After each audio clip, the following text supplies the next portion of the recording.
I never told Yuki that I can speak Japanese. This was not something I mentioned when we first met at the Amazon offices in Seattle. At that time, she was working in localization. I was working in cloud architecture. She did not know about my Japanese language skills when she asked me out for coffee. She was really shy. She would switch between English and Japanese when she got nervous. I still did not tell Yuki that I can speak Japanese when we got married 2 years later. We had a ceremony, and her family came from Osaka to attend it. Yuki and I were married. I still had not told her about my ability to speak Japanese. My grandmother took care of me after my parents passed away. She only spoke Japanese at our house. I was really good at Japanese by the time I was 10 years old. When I got to school, I could even read books by Murakami in Japanese. For some reason, I never told Yuki that I speak Japanese. At first, it was fun to listen to Yuki talk to her family in Japanese, and I would understand the little comments they made about her American boyfriend. After a while, it started to feel like a secret that I had kept for too long. It was hard to bring it up with Yuki. I had been married for 8 years. I still had not told my wife. Sometimes she would teach me some phrases. She would be happy when I said them right. She would say, "You are good at this." And I would smile and say the phrases again after her. Arigato gozaimasu. My wife would say things like that. I would repeat the Japanese phrases like arigato gozaimasu because my wife liked it when I did. Everything changed when Yuki's father got sick. He had cancer. It was stage 4. Yuki started taking video calls at all hours of the day and night. She had to deal with the world of Japanese inheritance law and her family obligations. Yuki would slip into our home office. She would close the door softly. The walls of our old house were very thin. That night, I woke up to find Yuki's side of the bed empty. The time was 2:47 a.m. I could hear Yuki's voice coming from down the hall. She was talking fast in Japanese. Yuki's sister Keiko was on the phone. I knew this because Yuki's voice sounded different. It went up at the end of her sentences. This is what Yuki did when she talked to her older sister, Yuki's sister, Keiko. I was just about to fall asleep when I heard someone say Takeshi's name. Takeshi was her ex-boyfriend. He was the one who wanted to be a musician. She had left Takeshi behind in Tokyo when she moved to Seattle for her job. Yuki whispered that the account has $540,000 now. Papa does not know about the account. Yuki has been putting the money from the distributions into the account since Papa got sick. The account has a lot of money now, $540,000. Yuki is keeping it a secret from Papa. My eyes opened all the way. I was lying there without moving, Takeshi needs it more than we do, she said. His studio is really struggling. He has a lot of debts to pay. I owe this to Takeshi, Keiko. I walked out on him to have a life. I married a man because he could give me a comfortable life and security. Takeshi is in a spot, and I feel like I owe him for what I did. The words really hurt me. I think about security and having a life. Was that really what my life was about? The words hit like blows. I am talking about security and a comfortable life. Is that what I was? I will send the money next month, after Papa, after everything is settled. My husband does not understand the accounts anyway. He does not speak Japanese, so the accounts are very hard for my husband to understand. I have to take care of the accounts. My husband does not know what to do with the accounts. The accounts are in Japanese. My husband cannot read Japanese. I heard Keiko protesting. Yuki cut Keiko off. Yuki said, "Takeshi is a man. He is kind and stable. Takeshi was my soul, my everything. I just cannot let Takeshi suffer when I have much to give. Takeshi needs my help. I have to be there for Takeshi." She talked for another 20 minutes. She was talking about the money transfers she had already made. There was $50,000 that went to one place and $30,000 that went to another place. She said these were tests. The money transfers were tests to make sure the money would go through without anyone asking questions about the money transfers. When she finally came back to bed, I made sure my breathing stayed steady and even. She got under the covers. I could tell her body was cold because of the air conditioning. I knew the air conditioning was what made her feel so cold. The room was dark. I felt her looking at me. The woman said, "I am sorry," in a quiet voice using Japanese words, and I had to listen carefully to hear what she was saying. I was in a daze for the 3 days. I watched her make breakfast for me, kiss me goodbye when I left the house, and send me messages about what we would have for dinner. The time I knew she was planning to give her father's last gift to another man. We did not need the gift. It meant something. It was about the lie she was telling. She had made our marriage seem like an idea because I was a safe choice, someone she could count on. The truth was that someone else was the one she really loved, her soulmate, not me. I started checking things to see what was going on. Then I found the account, which was what I was looking for. When I saw the transfers, I realized that they were exactly as she had described them to me. The account and the transfers were just like she said. Now I had to decide what to do with the truth she never meant for me to understand. The fertility clinic waiting room had become the place we spent most of our time. We had been married for 5 years. We had been trying to have a baby for 2 years. We had been going through treatments for 18 months. Yuki held my hand tight as other couples came and went. Some of them had smiles on their faces because they had good news. Others looked empty and sad, like Yuki and I did most of the time. Yuki and I had gotten really good at looking that way. She said we should take a break on the drive home. The sound of the rain on the windshield was really loud, so I could hardly hear her voice. "For a few months," she said. The rain was coming down hard, and it was making a lot of noise on the car. "We should take a break from each other for a month." That is what she meant.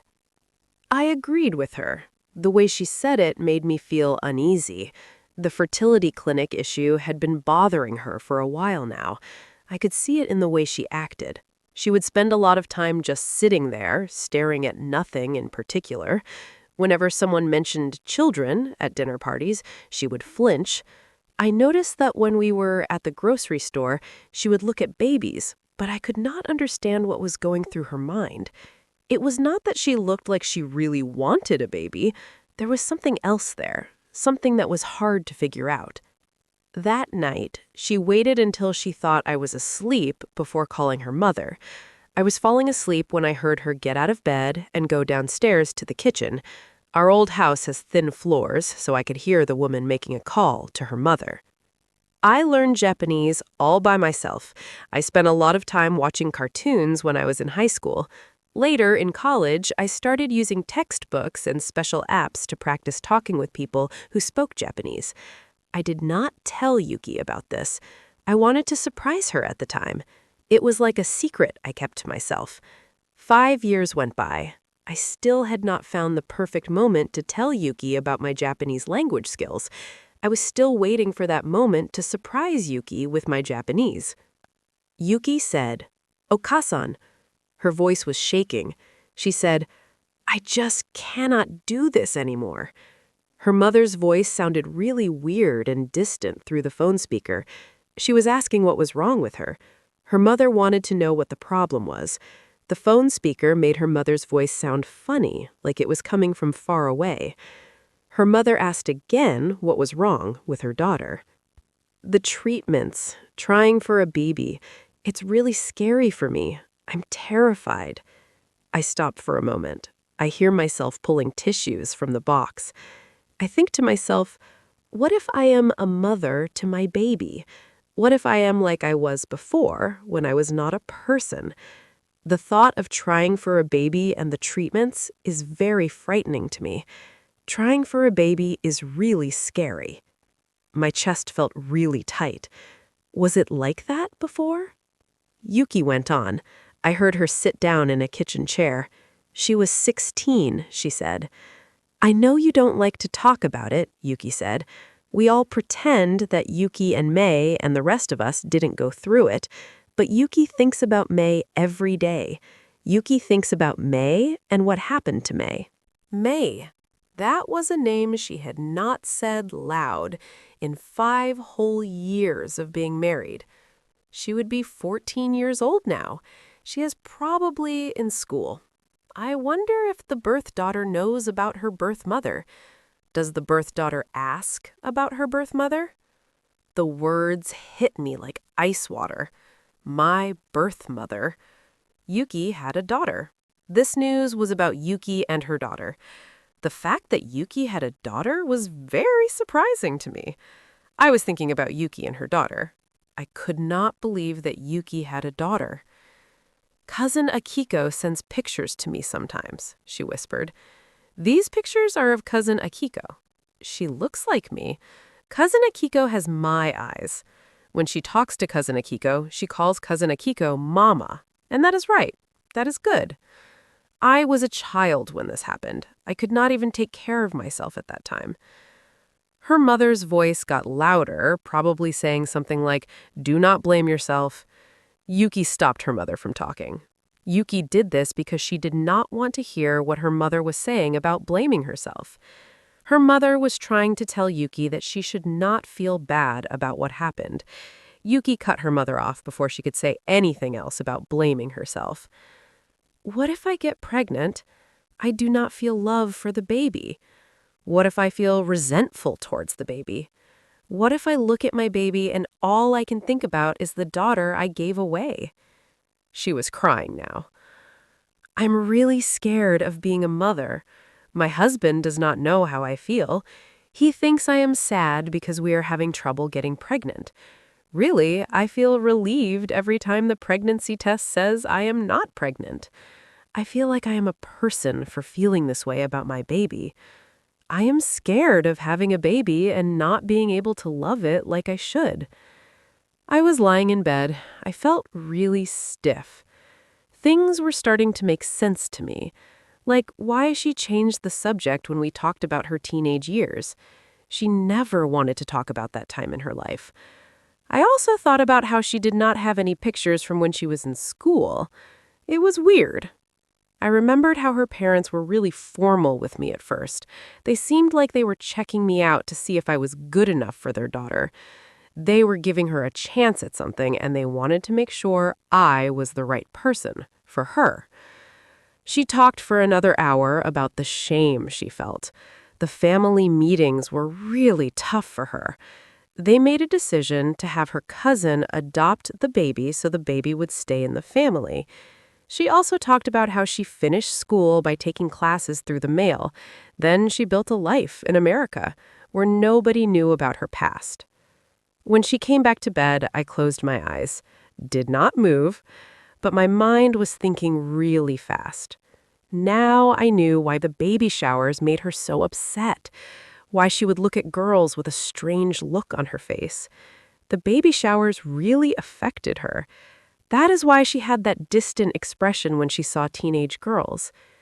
Over the next week, I found myself researching Japanese adoption practices, learning words like yoshi, adoption, and jitsu no haha, birth mother.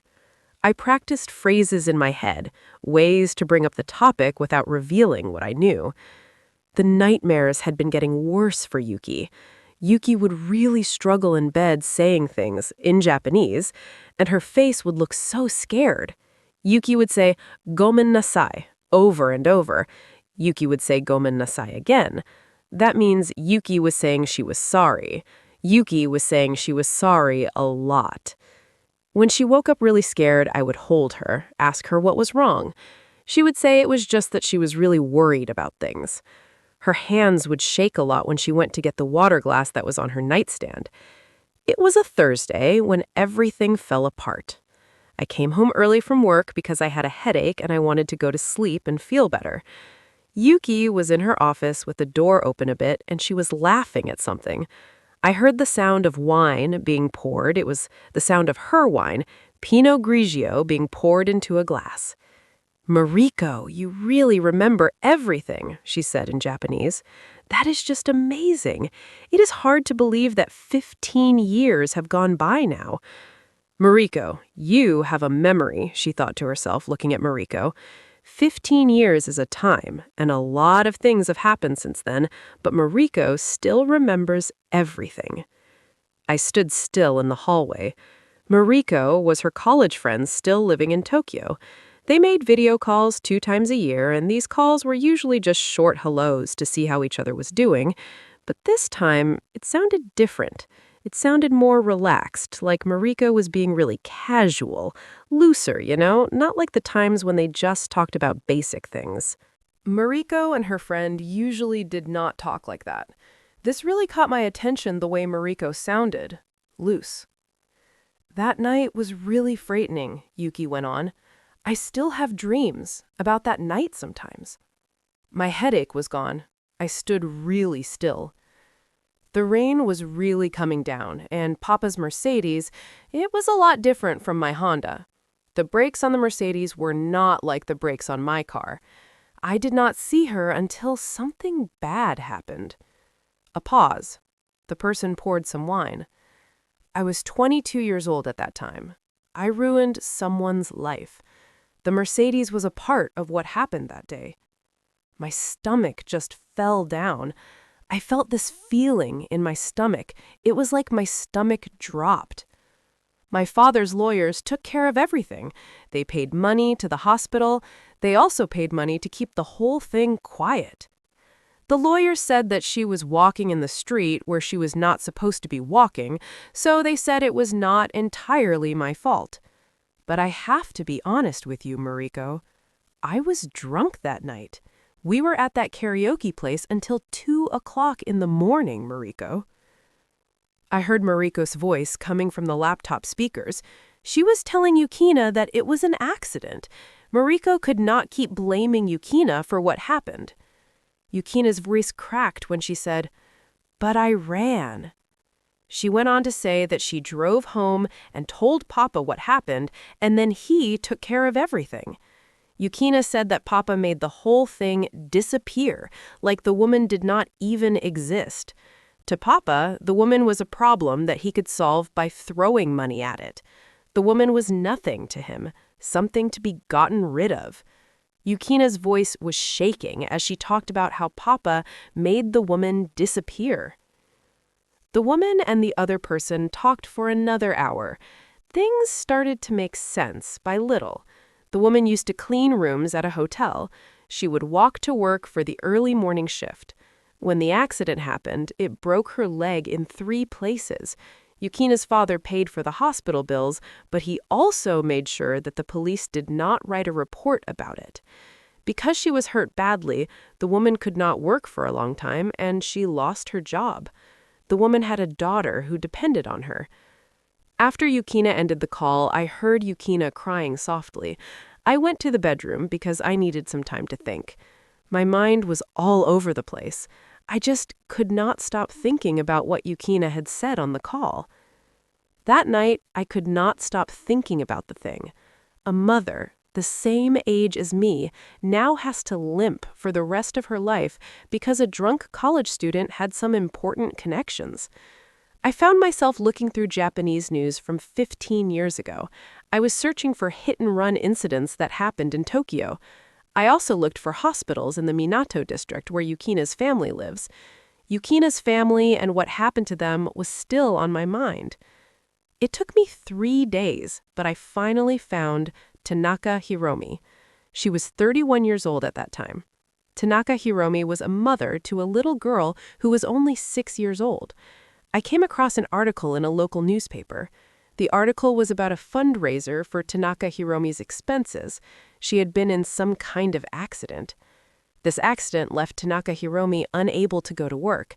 The fundraiser had just covered the bills for 1 month. I did some searching. I found her on media. Tanaka Hiromi, who is now 46 years old, still lives in Tokyo. She still walks with a bad limp. I saw this in a few videos that I was able to find. Tanaka Hiromi's daughter is in university now, and she's studying with the help of scholarships. I had this feeling inside me for a whole week. It was like I had a rock in my chest. I saw Yukina making dinner for us. I I saw her kiss me goodbye every morning. The whole time I was thinking about what she did to that other woman. Yukina just left her all alone on a street and never even thought about her again. One night, she had a bad nightmare, so I held her tight. I said, "I've been having weird dreams too. I keep dreaming that I need to make things right. It feels like something that happened a time ago is still bothering me, and I need to fix it. The dreams are about needing to make amends for something. It's really getting to me. I think there is something from my past that needs to be fixed, something that I did or did not do. It's still on my mind." The woman became still in my arms. She did not move at all. The woman just stayed like that in my arms. "Do you ever feel that way?" I asked softly, like there's something you need to make right?